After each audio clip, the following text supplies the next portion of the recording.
நான் ஒரு பயானுக்கு போயிருந்தேன் எஹலிய குடையில். இப்போ ஒரு 15-18 வருஷம் இருக்கும். பயான் முடிஞ்சதும் உங்களை கண்ணரங்குடி ஒரு பொம்பளை காத்துக்கிருக்காங்க, ஒரு உம்மா வந்து காத்துக்கிருக்காங்க என்று சொன்னாங்க. அப்ப நான் இப்போ என்னம்மான்னு கேட்டேன். வீட்டை பிள்ளைக்கு சோகம் இல்லை, பூட்டி வச்சு போட்டு தான் மந்திரிக்க மகன் என்ற பிள்ளைய கொஞ்சம் நீங்க பார்க்கணும்டா. அப்ப அந்த பயான் ஏற்பாடு செஞ்ச ஒரு ஹாஜி, நம்முடைய நெருங்கின நல்ல ஃப்ரெண்ட், அவர் சொன்ன ரைட் மௌல எனக்கு கூட தெரியும், நீங்க போங்கம்மா நாங்க அவரை கூட்டிக்கு வரோம் அப்படின்னா சரி. நான் சாப்பிட்றதுக்கு முன்னையே இரவு சாப்பாடு ஏற்பாடு, முதல் வாங்க அந்த பிள்ளைய பாருங்க. அந்த தாய் ரொம்ப வேதனைப்படுற, அங்க போறோம், அந்த பிள்ளைய கொண்டே காட்டுறாங்க. டவுன் சிண்டம், இந்த குழந்தையோட பிரச்சனை டவுன் சிண்டம். பிறக்கும் போது மூளை வளர்ச்சி இல்லாம பிறந்த குமர் பிள்ளை. இப்ப அந்த பிள்ளை முடிய சரியா வாராதங்கிறதுக்காக ஆம்பளை பிள்ளை மாதிரி முடிய வெட்டி இருக்கு. அந்த பிள்ளை முடிய எடுத்து சிக்கு எடுத்து பேன் பார்த்து துப்புரவா பிள்ளை வச்சிருக்காதுங்க. சோல் போடாது, வாயால தண்ணி வடிஞ்சுக்கிட்டு இருக்கும். அந்த பிள்ளையோட முகவாக்கில் உலகத்தில் எல்லாருக்கும் மங்கோலியர் முகவாக்கில் இருக்கும்.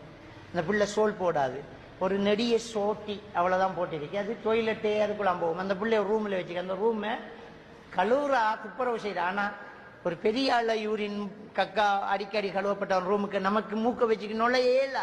ஆனா அந்த தாய் அந்த பிள்ளைய தொட்டு தூக்கி வயசான தாய், மாப்பிள்ளை மௌத்த போய்த்தா, அவ இனி கிளவி, இனி இந்த பிள்ளைய ஒன்றும் செய்யணும், அது அவங்களோட மருத்துவத்தால என்றதுக்கு தான் என்ன கூட்டி பார்த்து போட்டு அவக்கு துவா செஞ்சுமா, பொறுமையா இருங்கம்மா, அல்லாஹ் அவங்களுக்கு கூலி தருவான்னு. இதுக்கு ஒரு மருந்தும் இல்லைம்மா. நீ டாக்டர்கிட்ட போனா சில டேப்லெட் கொஞ்சம் துடினமா இருக்கிறது, அடிக்கிறது, உம்மா சோறுகிட்ட போனாலும் பிங்கான தட்டி விடுறது, அது இது அடிக்கிறத கொஞ்சம் குறைக்கிறதுக்கு சில டேப்லெட்டுகள் தருவாங்கம்மா, வேற இதை குணப்படுத்த ஏலா என்ற உடனே அந்த தாய் அழுதுகிட்டு சொன்னா,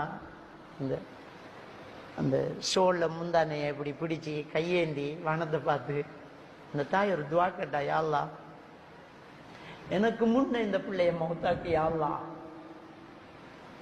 ஏன்னா நான் மௌத்தான் அந்த பிள்ளைய பார்க்க ஒருத்தரும் இல்லையா அல்லாஹ்.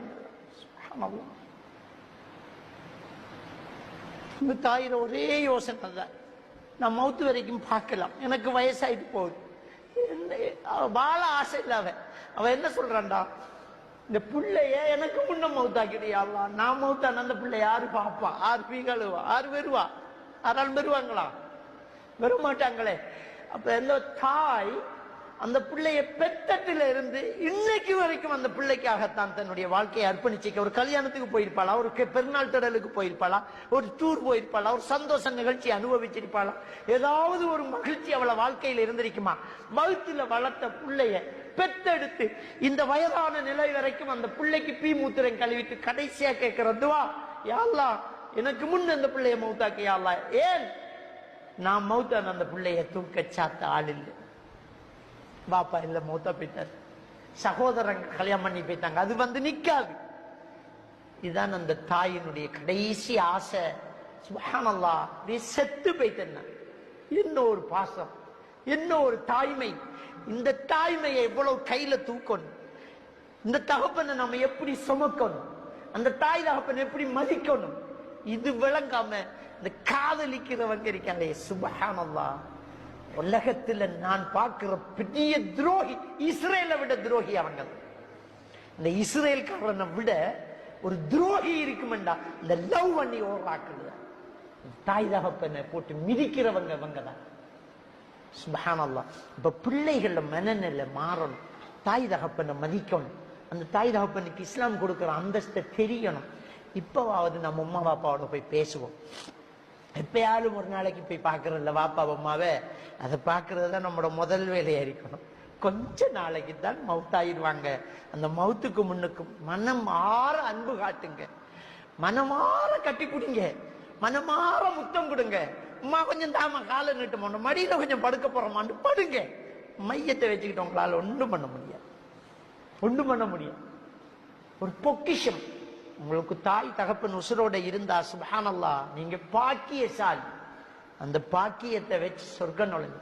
இன்னைக்கு நிறைய பிள்ளைகள் செல்லு கேட்கறது இல்லை, அவங்க தூள்பாவிக்காங்க, அது செய்றாங்க, இது செய்றாங்க, லவ் பண்றாங்க, ஸ்கூலுக்கு போறாங்கல்ல, தட்டி கட்ட உமா அப்படி வைத்தியாரு பத்திரி வாய எங்களுக்கு தெரியாத அந்த உம்மாட பாசம். இது அனுபவிச்சு அவங்க உணர்ந்து அந்த உம்மாட இடத்தை தெரிஞ்சு கொள்ளும் போது அவங்க உசுரோட இருக்க மாட்டாங்க. அதனால இஸ்லாமிய மார்க்கம் நமக்கு முக்கியத்துவம் கொடுத்தது இந்த பெற்றோர்களை பேணுதல், பெற்றோர்களுக்காக துவா செய்தல்.